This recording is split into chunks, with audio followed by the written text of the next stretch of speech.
느낄 수 있도록 해주는 것, 그게 좋은 역사, 강사의 역할이 아닌가라고 저는 스스로 생각합니다. 오늘 이 강의도 조금이나마 여러분들이 역사를 바라보는 방법, 역사의 어떤 그 시험들 풀기 위한 어떤 그 스킬을 중요하지만 역사를 바라보는 방법에 조금이나마 도움이 될 수 있기를 기대하면서 시작해보도록 하겠습니다.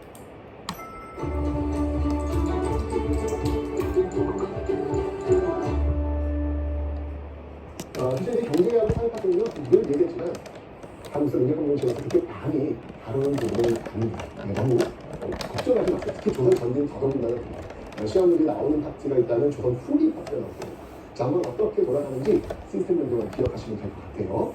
자, 먼저 토지 제도와 조선제도입니다. 이 토지 제도라고 하는 건 어떤 의미냐면은 관리들이 국가를 위해서 일을 했을 때 그에 대한 대가를 받아야 된다고요. 그런데 옛날 전근대 시대에는 그 대가를 뭘로 받았다?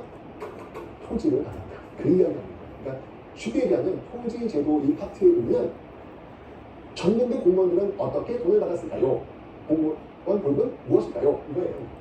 여기 지금 수조권, 세금을 받을 수 있는 권리, 그 토지 소유권을 주는 것이 아니라 그 토지에 세금을 받을 수 있는 권리를 준다고 설명드렸습니다. 그래서 뭐 신문학, 고대 통일신화 신문학 때는 뭐 관료전과 노급이 있었고, 고려 시대는 전시권가 있다고 했잖아요. 조선은 이제 과정법이 있는 거예요. 물론 이제 고려말 공양왕 때 시작이 되었었죠. 신진사례부들이 권력을 장악하는 과정 속에서 시행된 과정법이라고 설명드렸습니다. 바로 위화도해군, 과정법, 조선 건국으로 이어지는 그 과정을 기억하시라고 설명드렸죠. 자, 이 과정법의 특징은 뭐냐면요, 전직과 현직 모두에게 지급된다는 거예요. 물론 경기도에 한해서 지급되고 있었습니다. 자, 근데 여기서 보시는 게 아니라 또 뭐가 있었냐면요, 분명히 이 과정법이라고 하는 건 국가를 위해서 일을 하는 대가를 주는 거잖아요. 그러니까 세습이 되겠어요, 안 되겠어요? 안 되죠. 네, 국가를 위해서 일하는 대가인데 더 이상 일을 할 수 없으면 돌려줘야 됩니다. 돌려줘야 되는데, 이게 수신전과 휴양전이라는 제도가 여기 끼어들어가 있어요, 이 과정법에. 이게 뭐냐면, 수신전. 내가 이제 갔는데 내가 죽었어. 그럼 우리 부인 남을 거 아니에요. 그 부인이 만약에 결혼하지 않고, 말 그대로 지킨다는 거죠. 믿음을 지킨다. 믿음을 지키기 위해서 주는 토지라는 얘기예요. 생계 유지해야 될 거 아니에요. 아닙니까? 그럼 내가 받았던 이 과전을 부인한테 주는 거지. 그럼 그 부인이 계속 거기서 세금을 걷는 거지. 이러면 일종의 세습이 되는 거잖아요. 부인한테. 또 휴양전은 뭐냐면 내가 죽었어. 그럼 이 자식들이 또 일정한 나이가 될 때까지 내 과전을 물려받는 거예요. 아니 내가 죽었으면 누가 돌려줘야 되는데 돌려주지 못하고 계속해서 자식들과 부인들한테 이게 연결되고 있는 것이죠.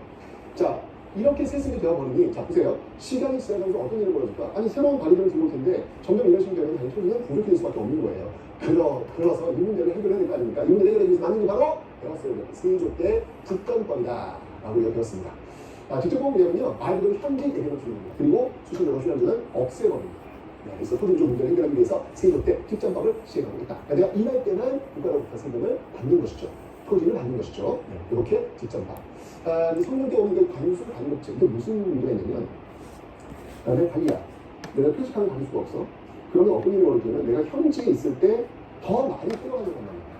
그럼 농민들도 힘들어지겠죠. 그래서 국가에서 이제 이거를 막기 위해서 내가 받아야 될, 농민들로부터 받아야 될 세금을 국가가 대신 받는 거야. 딱 정해진 원칙에 의해서 국가가 받고 그것을 관리인 저한테 전달해 주는 겁니다. 이게 바로 관수 관급제라는 거예요. 관이 받아서 관이 지급한다 라는 건데, 성립이 지금 되거든요. 근데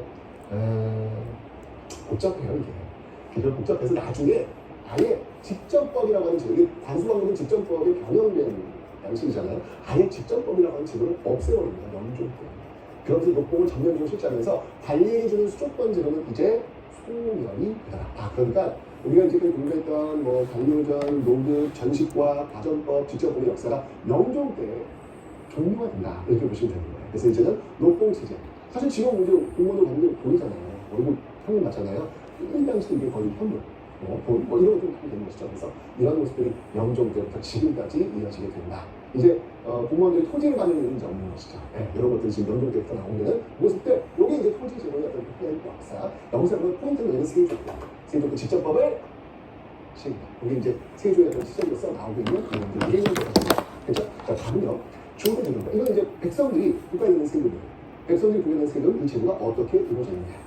자, 과정법에 들어갑니다. 이 과정법이라고 하는 것은 관리들이 국가로부터 받는 연금에 대한 원칙들이 들어가 있고, 백성들이 국가에 내야 되는 세금에 대한 원칙들이 들어가 있는 거예요. 과정법이라고 하는 법칙이 굉장히 크다는 이야기죠. 그죠? 자, 그 과정법, 그 내용을 살펴보니까 10분의 1세, 대략적으로 10분의 1세였다는 이야기예요.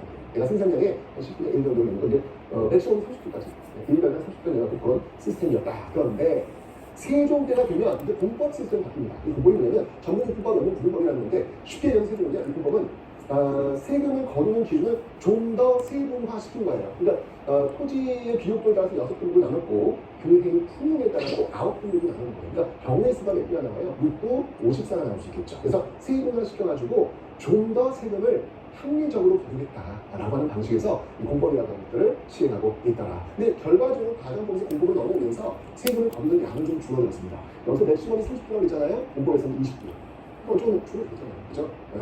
근데 이게 줄어들다고 해서 여러분들이 세금 양이 좀 줄어든 거야? 그건 아니에요. 토지의 기업도, 토지의 생산력은 올라갈 수 있기 때문에 오히려 세금의 총량은 더 많아질 수도 있는 것입니다. 자, 그런 것까지 들어갈 필요 없고요. 지금 과정법에서 공법, 세종 때 전문용법법, 연분부등법이 실시되었다. 이거 세종의 시험으로 실시하거든요. 꼭 기억을 해 놓으시면 되겠습니다. 그러나 이게 복잡해서 16세기 오면서요. 최저세율, 관행적으로 최저세율로 하고 있다. 이 정도만 여러분들 기억하면 끝! 오케이? 다음입니다. 자, 경제에서는요, 기본적으로 조선은 농업의 국가입니다. 중농 억산 정책, 농업을 중시하고 산업을 억제하는 그런 모습을 하더라. 지금 보시니까 여러분들 지대는 어떤 걸 얘기하는 거냐면요. 지대는 조선은 이제 분리했으니까 조선은 이제 생산의 일부를 국가에 내는 그런 시스템을 얘기하는 거고 지대는 뭐냐면 땅이 없는, 토지가 없는 사람들은 국가에 세금을 낼 필요 없잖아요. 그죠? 그 사람들은 토지가 있는 지주들에게 땅을 빌려가지고 그 대가를 지불하겠죠. 그걸 지대라고 하는 거예요. 지대. 지대를 보면은 일반적으로 1분의 1 타주법입니다. 타작한 다음, 가을에 수학이 나올 거 아니에요. 저 따라서 했어. 그러면 반만 내 거. 50가만 지주권, 50가만 내 거. 이런 식으로 타주법, 병작 단수 같은 말입니다. 이런 것을, 이런 걸로 지금 했다. 그러니까 지대는 어떻게 보면 세 번이 알죠. 지대는 지주에게 내는 땅을 빌린 대가를 내는 것입니다. 조세라고 하는 세금이었고요. 공납은 여기 있습니다. 공납은요, 다 배운 거야. 특산물을 내는 겁니다. 집집마다 내는 특산물. 네. 그 여기는 노동력을 제공하는 겁니다. 군대에 간다거나, 노역은 뭐냐면, 성사기, 노동력을 제공하는 어떤 그런 국가 일 있잖아요. 거기에 제공하는 노력인데 이게 한 전쟁이 없어요. 조선 중에 1992년, 조선 건국되고 1992년 임진왜란이 벌어질 때까지 큰 전쟁이 없어요. 그러다 보니까 군대를 갔는데 노동일을 괜히 그냥 벽돌 쌓기 이런 데 도움되는 거야. 전쟁이 없다 보니까. 그러다 보니까 구역의 노역화 현상이 벌어지면서 굉장히 힘들어져요. 이런 모습을 보여주면서 어떻게 군대에 빠지려고 하는 일반인들이 나타나라. 이렇게 좀 보여주는 겁니다. 16세기 오는 여러분들, 특히 공납이 되게 보기 힘들어요. 그러니까, 왜냐면, 예를 들면, 그 공납에서 그 제주도의 그 특산물이 뭐냐면, 귤이에요. 그럼 귤이 너무 귀해. 그럼 그 귤이 너무 풍미가 있게, 이거 다 세. 근데 제주도는 비도 많고 다른 거 많잖아. 떨어질 수 있잖아. 무조건 야죠. 그러니까 농민들 너무 힘들어. 이거 힘든 걸 대행해주는 사람이 된다고. 방납, 마을방자, 공납을 낸 것을 막아주는 사람들. 이걸 방납업자라 그래. 이 방납업자가 그 사건랑 결판을 하면서 커미션을 내는 거야. 내 것만 받으세요. 그 사건은 검사하고 이거는 농민들 이거는 이게 나빠 안 받아, 이건 나빠 안 받아 안 받는 거야. 이렇게 되면서 방납업자와 그 사건까지 어떤 커넥션이 이루어지는 어떤 모습들이 나타나면서 굉장히 문제예요. 이 문제를 해결하기 위해서 나중에 이제 대통령이 시행되는 배경이 거기서 나오게 되는 겁니다. 자, 군대도 마찬가지예요. 군대 가기 싫으니까 다른 사람을 대신 가도록 하는 대우. 또는 방불수법, 군대를 빼주는 것이요. 그걸 내면 군대를 빼주는 거. 여기에 이제 또 사교의 또 농단이다. 이런 것들이 나오는데 16세기 되면서 참 힘들어졌고. 그래서 결국 부족들이 일하게 되는 것이 명종 때 되는 거죠. 이거 기억해 보시면 있습니다. 명종 때 여러분들 직장 없이 완전히 소멸되잖아요. 또 임법정, 또 역기 명종도 연결이 되고 있습니다. 이렇게 해서 세금 체제를 정리해 주시면 되겠습니다. 하고 싶다. 성적을 올려서 이런 목표를 한번 이뤄보고 싶다. 이런 학생을 하면 누구든지 이끌 수 있을 것 같습니다.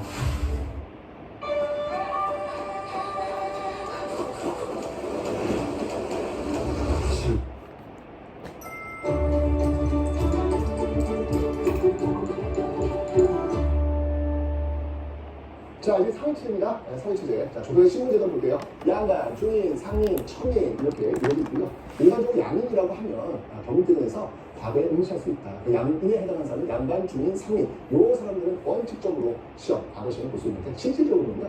시험 볼 수 있는 사람들은 양반, 이 사람들이 집중적으로 볼 수밖에 없겠죠. 중인도 역시 마찬가지고요. 그래서 이걸 이제 이제 양천대라고 그래요. 양천대. 이렇게 요들과 이렇게 양천대 이렇게 이제 출발을 하지만 시야를 가면서 이제 반상제, 양반이 특화되는 그런 모습들이 분화되는 거야. 양반 중인 상인으로 분화되는 그런 모습들이 나타나고 있더라라는 것을 보시면 되겠습니다. 그래서 양반은요, 문관과 무관이 들어가고요, 중에는 하급관과 서울이 들어가는 모습들.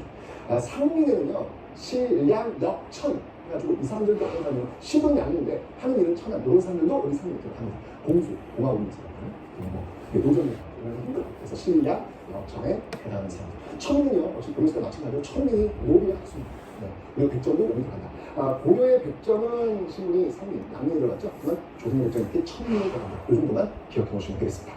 자, 법률을 보니까요, 대명률, 병립대전, 네. 경들이 드디어 만들어지고 있습니다. 이런 것들에 의해서 움직이고 있다. 그 정도만 아시면 되고요. 관찰사가 수령은요, 사법행정부사의 모든 기능을 가지고 있다. 그런데 이들의 기능이 2차 사법개혁 재판소가 만들어지면서 이 사법기능이 떨어져 나간다. 그럼 나중에 배우게 할 겁니다. 이 정도만 기억하시면 되겠습니다. 자, 사법기술 보면요, 규율적으로서는 의창. 자, 이 의창이라는 거, 그 역사를 보면 고구려 을파소에 의해서 그 고구천학교죠.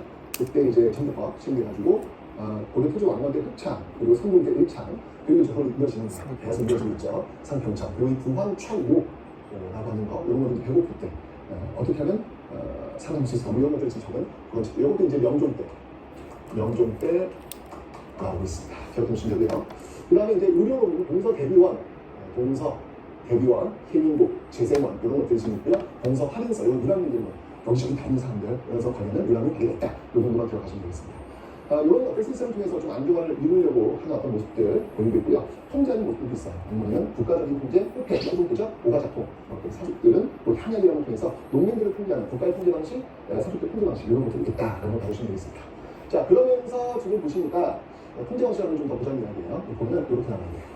지금 보니까 지금 보세요. 이 중앙에서는요, 관찰사가 수령할 지금 감독하도록 되어 있죠. 인리 3피제에 의해서 중앙에 이렇게 나와 있고, 그 다음에 이제 그 향은 또 이제 그 수령을 또 보좌해 주는 어떤 그런 역할들, 그 다음에 이제 이 중앙에서 파견되는 수령들이 다스리는 곳이 이제 명리, 이렇게 공개가 이제 구성이 되어 있는데, 사족들은 여러분들 지금 뻔히 설명하는 거, 유향소, 향약, 서원, 유향소의 그 관리하는 유향소를 움직이는 사람을 좌수와 결감이라고 합니다. 요거 여러분 좀 기억해 주세요. 시험이 잘 나옵니다. 좌수와 결감. 향약은 약점.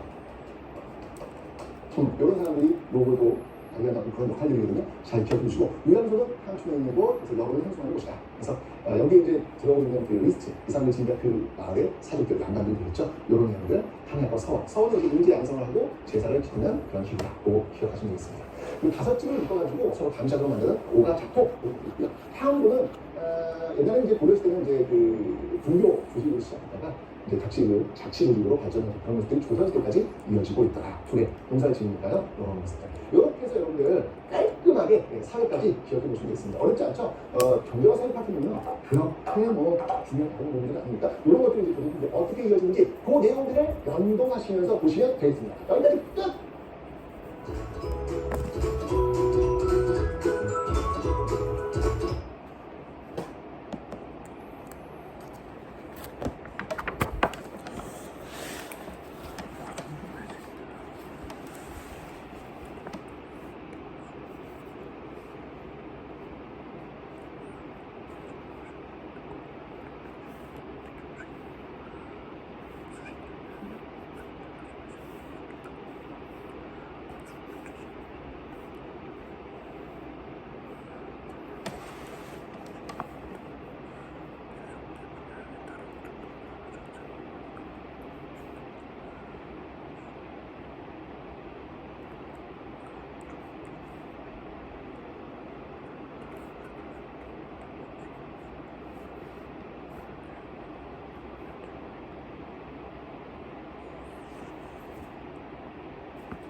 최소.